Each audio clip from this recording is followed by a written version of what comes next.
This is Atom, also known as Astro Boy, the self-proclaimed greatest robot on Earth, created by the late Osamu Tezuka. This little robot is essentially responsible for kickstarting anime as a whole, and I can totally understand why. Ever since I was a kid, before I even liked anime, I loved Astro Boy. Everything from the world of Metro City to the variety of fun and surprisingly well-written characters just completely made me fall in love with this series.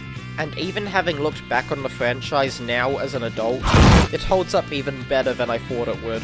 There is so much I could talk about when it comes to Astro, like the iconic villains such as Atlas, Pluto, or Tenma, the incredible action and animation, particularly in the 2003 series, or even the surprisingly mature themes the series goes into, which form the true purpose of Astro Boy as a character. But no, I want to talk about this. This fascinates me. Considering we live in a world where video games look better than the real world, I like to look back on the games that came before and think to myself, what the heck was even going on back then? So, since my channel is mostly centered around video games, and I'm on a bit of an Astro Boy kick lately thanks to the Pluto anime trailer releasing, why not take a look at every Astro Boy video game? Keep in mind, these are not reviews. More so just taking a look at what these games have to offer, and maybe learning a thing or two in the process. Should be fun. So here is the astronomical world of Astro Boy games.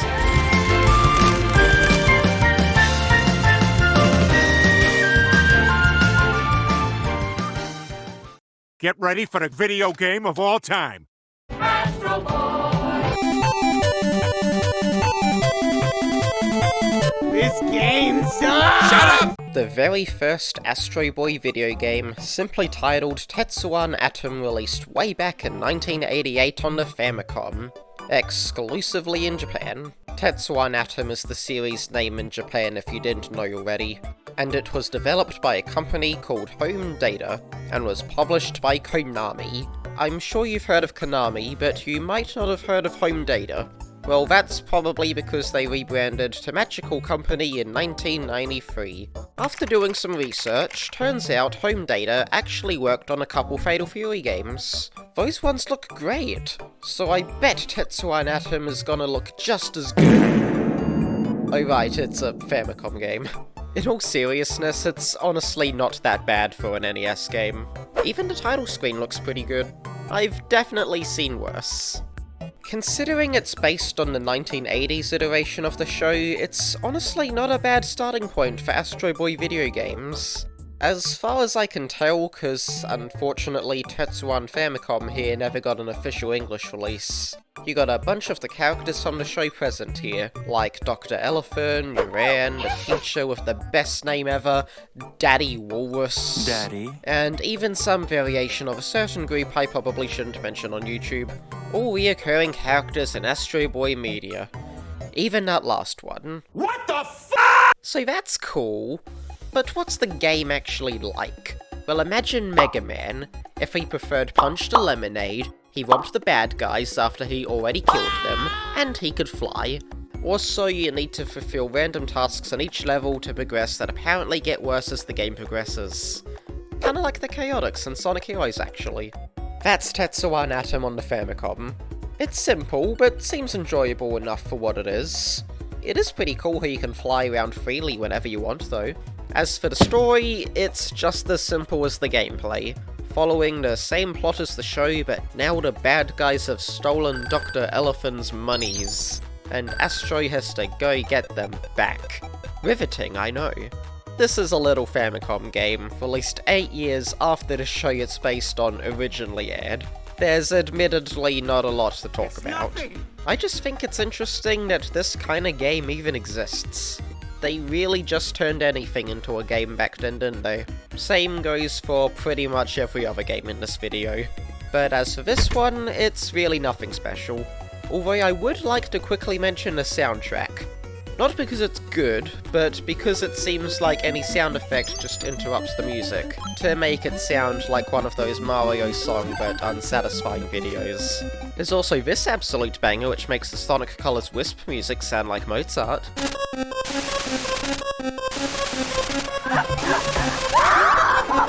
So I think that's enough Astro Boy and Famicom for now. An old commercial for this game listed it at $60, and I don't think this game's quite worth that. So I think it's time to jump ahead 6 years to the next Astro Boy game. Farewell, Sonic the Hedgehog. Sonic! Maria. For the second Astro Boy game, the developers knew they had to come up with a title that differentiated it from the previous. So they came up with the genius title of Tetsuan Atom. The same as the last one.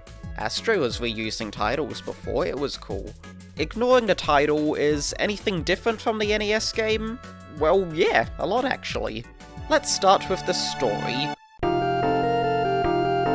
Oh wait, I can't read. Let's start with the gameplay. At first glance, I thought it just looked like a poor man's Mega Man. You go from left to right punching baddies, succumbing to gravity like a pile of bricks till you get to the boss of that level, rinse and repeat for 30 minutes. The only difference being that there's a bit of Astro flair in the form of a few flying mechanics. But upon looking through the game as a whole though, I came to find that there's actually a surprising amount of variety present here. After you beat the first 2 stages, having taken down Skunk and Zero from the show, you're thrown into a space station where the level revolves around you, then you're dunked into the ocean and go swimming, then you're launched into an auto-scrolling flying segment, then it becomes a top-down flying mission where you have to catch birds for some reason. I'm starting to think the story might have explained some of the stuff. Then it goes back to the normal gameplay from the first 2 levels. I don't know about you, but I think that's kinda cool. If I was a kid playing this would have been awesome. Not to mention how the bosses are all characters from the 80s anime like Little Atlas and Bruton, with their own attacks that are surprisingly faithful to the original show. Wow, my head's spinning! I can't comment on how fun the game actually is to play, but from what I'm seeing, there was definitely some actual effort put into this one.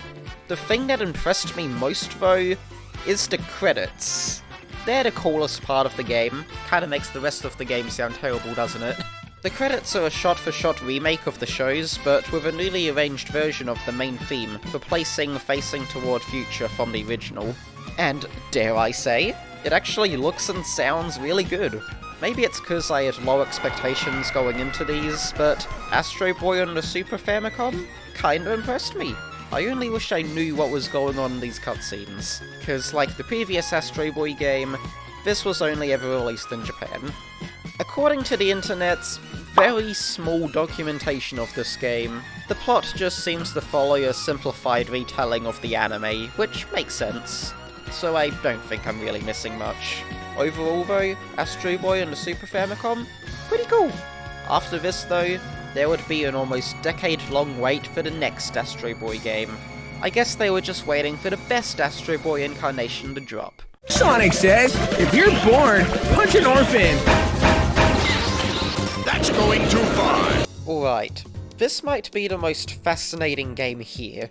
Astro Boy Omega Factor was co-developed by Hitmaker and Treasure. Treasure being the devs that made the underrated Gunstar Heroes on the Genesis. And it was published by Sega, releasing in 2003, 2004, and 2005. It sounds stupid, but it's somehow true. The game is surprisingly overall considered an extremely solid beat-em-up on GBA, getting really good reviews across the board, ranging from 8s and 9s out of 10, and just looking at it, I think I can see why.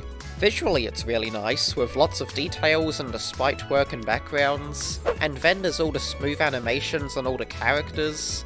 The level title cards are a cool nod to the designs of Tezuka's original manga covers, not to mention just how colourful everything is. It really is a great looking GBA game.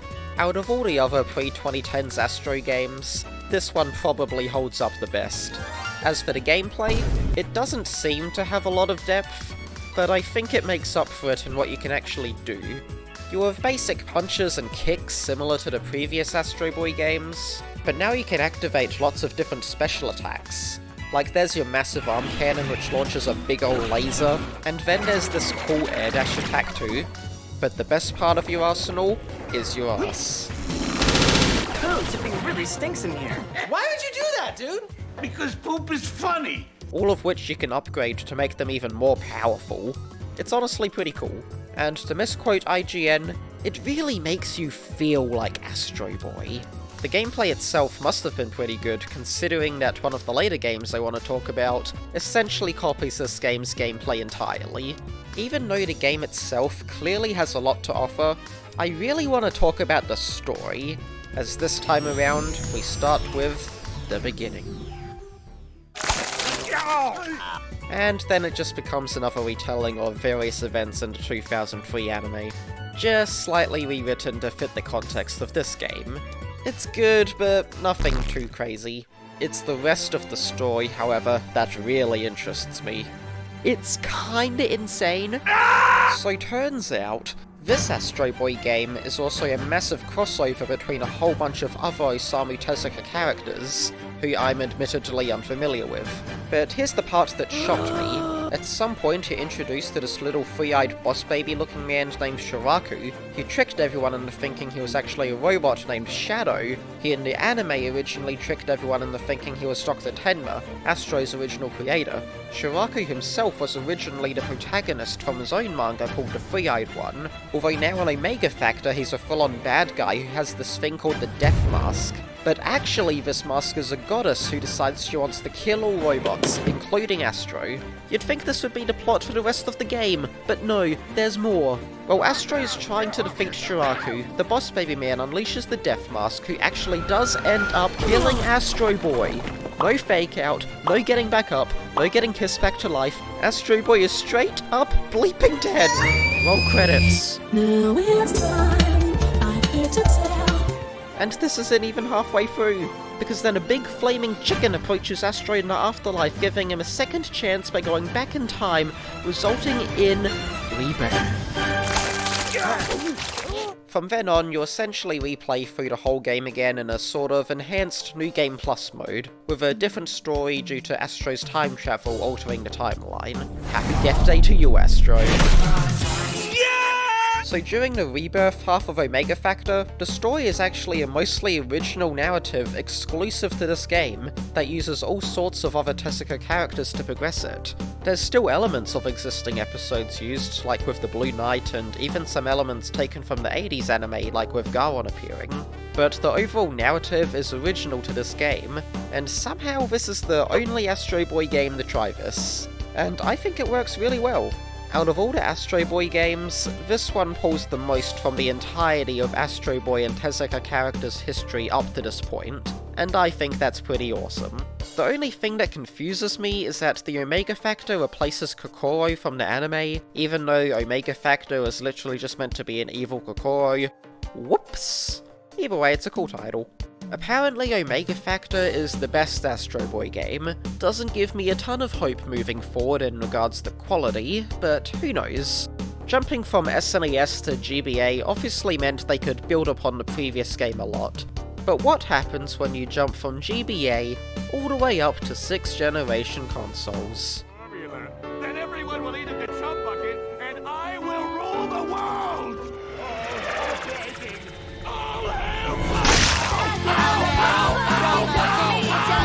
Okay, this one makes the best first impression I've ever seen. Astro Boy! That's me! Incredible, love it. But it gets better. Just take a guess what else this dev team made. This is just a funny image to me. Yep, Astro Boy on the PS2 is developed by Sonic Team. To my knowledge, this is the only licensed game they've ever made. Good to see Sonic Team has standards. Unlike Omega Factor, the reception to this one was mixed to say the least. Without a doubt, this would be a great game for young players. This game is a scar on the face of video gaming. The gameplay is correct. No sense, no coolness, just dorkiness and a strange half-naked little kid who flies around all day. 7-7-7-7. So yeah, reviews are mixed. But just taking a glance at the game myself, it looks pretty cool to me.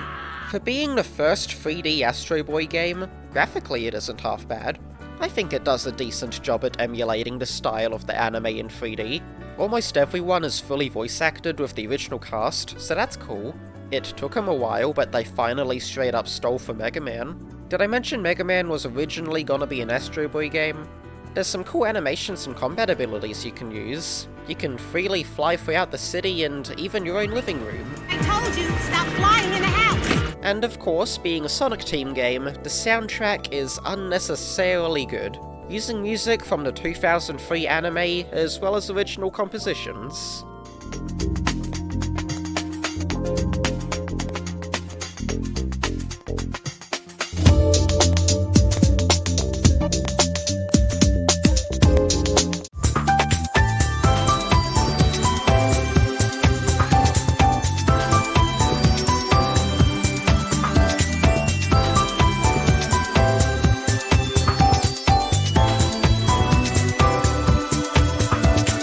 I also really love Metro City Day from the Japanese OST. Did I mention that Sonic Team pulled a Sonic CD and made 2 soundtracks again?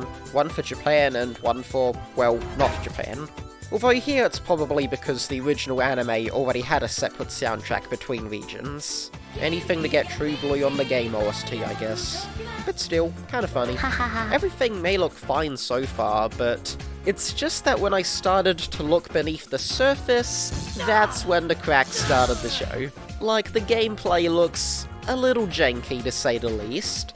From a wonky camera to awkward controls, it looks like the charm as playing as Astro might wear off pretty quick.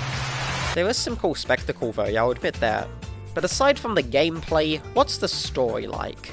Well, this time around it chooses to be something completely original, creating its own unique story around the large cast of characters. I'm lying, it just retells the events of the anime again. Oh my god. You had a good thing going, Sega, what happened?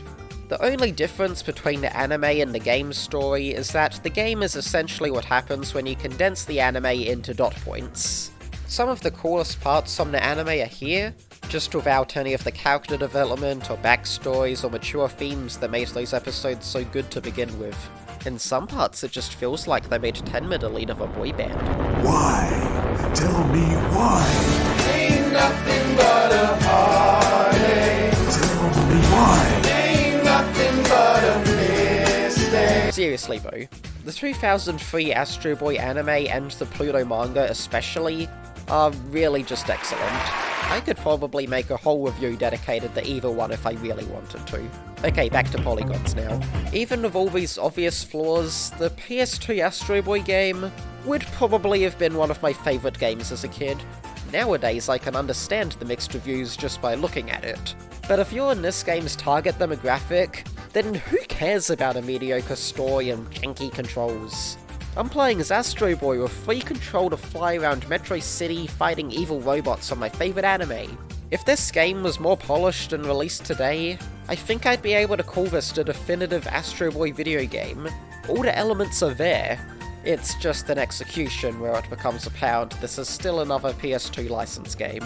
It may not be the best game out there, but there was definitely some effort put in, and I can acknowledge and respect that.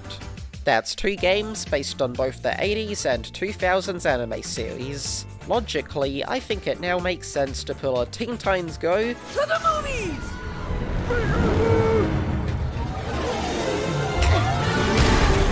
Thanks, guys. Hey, who's driving? Hello! In 2009, animation studio Imagi released an Astro Boy movie. I've seen it multiple times now, and I think it's a really good movie. It adapts the original story in its own unique way while still retaining the themes and characters that made Astro so great in the first place. Also, Nicolas Cage is there, and Samuel L. Jackson has like 2 lines. Not to forget the generic government bad guy who's so lame and stupid that I ironically love him. I win again. None of this is in the movie tie-in game. From the developers of Neon Genesis Evangelion Sincerity for You on DS, and Freshly Picked Swimsuits, the swimming tournament full of women, comes Astro Boy the video game. Unlike the previous games I've talked about, I actually own this one, and I really like it. I'll admit it's likely nostalgia because there is definitely a lot wrong with this game, but I don't know, for what it is, it's a decent time. Don't get me wrong, it's not a great game, but I still like it anyway. Starting off with the gameplay, it kinda just recreates Omega Factor. That's probably why it's as decent as it is. You can use the exact same moves, including the supers, they're activated the same way, and there's even the same auto-scrolling flying stages too. I guess the devs of the movie game had limited development time, so they just said, hey, that Omega Factor game got good reviews, let's just do that. The only difference between the two games being that this one doesn't look very pretty. The cutscenes especially look awful. That and the story does a terrible job at relaying the events of the movie. At points it's hilariously bad. First green hills, then the universe, then the multiverse. What is that? Then who knows? Anyway, last week... But I'm here for the gameplay, and for what it is, it's fun. Nothing too engaging, but a decent time waster. Oh, how could I forget? This is a 2000s movie tie-in game. Of course there's a terrible DS port. Somehow the game on more powerful hardware looks worse than the GBA game. So that's all I have to say about those two. Why is it that the one game I've actually played is the one I have the least to say about? So, in conclusion, even though I do enjoy this game, I'd rather just rewatch the movie again. And just like that, I've talked about all the console Astro Boy games, every one that was listed on the Astro Boy Games Wikipedia page. I guess that's the end of the video then. Nope, there's more! Ted, shut up. Fine.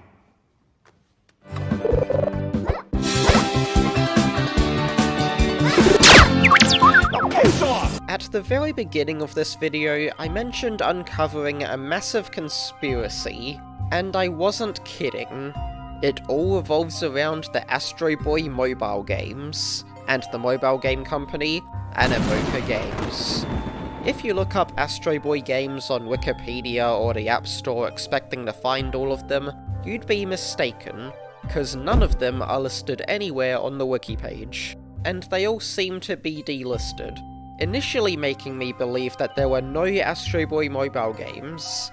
This intrigued me, as after doing some digging, I actually did discover two mobile games, those being Astro Boy Dash and Astro Boy Flight, two small mobile games that happened to be made by the developer Astro. This of course led me to finding the company's website, where after doing some more digging, I found a page where they state they've developed 5 different Astro Boy mobile games, all with now mostly broken links to the Google Play and App Stores. Okay, nothing too weird going on yet, so I started looking into what these games actually were, only to find that Astro Boy Zap and Astro Boy Dash were the exact same game, both being sold separately at the same time.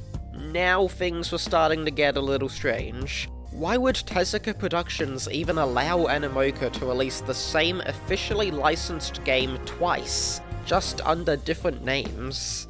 Then it hit me. What if these games weren't entirely official?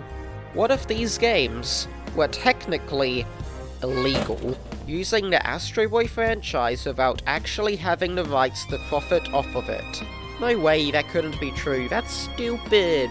As long as they listed the correct copyright and intellectual property holders like Tezuka Productions and the game's store description, like every other mobile game, then everything would be fine. Luckily, we can still access some of the download pages from Animoca's website.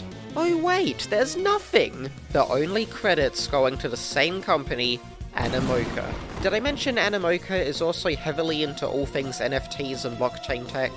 Doesn't inherently mean anything, but it does go to show what this company values most. I think we can all see the logical conclusion to this. Tezuka Productions found out about the scandal and forced Animoca to take down the games, leading them to invest in NFTs and blockchain to recuperate the money lost from this whole mess of a legal situation. I see nothing disproving this conspiracy.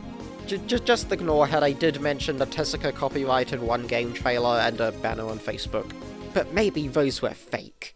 Even if these games are official, which they almost definitely are, I'm just trying to have a bit of fun here. Though it's still weird that Astro Boy Zap and Dash are the exact same game, right? Case closed. Case open! Now that that whole thing's out of the way, it is pretty fun researching nonsensical topics like this and trying to pin together invisible dots. Now that I've wasted my time talking about a terrible conspiracy theory, I think I'm done talking about Astro for now. The unstoppable Astro Boy! impossible! I've assembled all 5 special cards.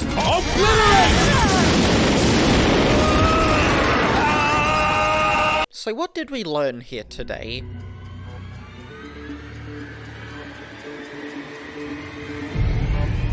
I actually have no idea. I've looked at all the main console Astro Boy games, and even a lot of the mobile ones. I thought I uncovered everything, but turns out for some reason, every time I think I found all the Astro games, I somehow find another. And in all honesty, a lot of these have barely any connection to Astro himself besides being the main character. So here's all the other Astro Boy games I found that apparently exist in no particular order. Astro Boy Tap Tap Rush, a side-scrolling platformer that looks like an old Flash game. Atom Catch Catch, a turn-based action game developed by a Chinese studio and only published in Korea. Astro Boy Edge of Time, a free-to-play card game where Astro looks like this. What the f- Astro Boy Brick Breaker, it's Breakout. It's just Breakout. Crystal Crisis. This isn't actually an Astro Boy game, but I wanted to mention it because he's on the front cover and the trailers, and the game is a crossover with Cave Story and Binding of Isaac of all things. Astro Boy Blaster Bot, an official Flash game made to promote the movie. I think I might have actually played this one as a kid, and that's weird to think about. Astro Boy on Java phones, a 2D beat-em-up that gives Sonic Unleashed on Java phones some competition. Astro Boy Bomb People, another Java game with what I hope is a mistranslated title that looks like it had Bomberman mechanics. And I think that is now every Astro Boy video game accounted for. I don't believe they ever made games based on Go Astro Boy Go or Atom the Beginning, luckily. I think taking a look throughout the history of Astro Boy games was definitely interesting to say the least, and hopefully so did you. So I guess subscribe for more content like this, where I talk about whatever is occupying my brain that month. Or, you know, the YTPs I make that get much more views. What the heck happened here? Maybe in the future, when this Astro Boy reboot comes out, they'll make a brand new PS5 Astro Boy game. But currently, I believe I've looked at every Astro Boy game.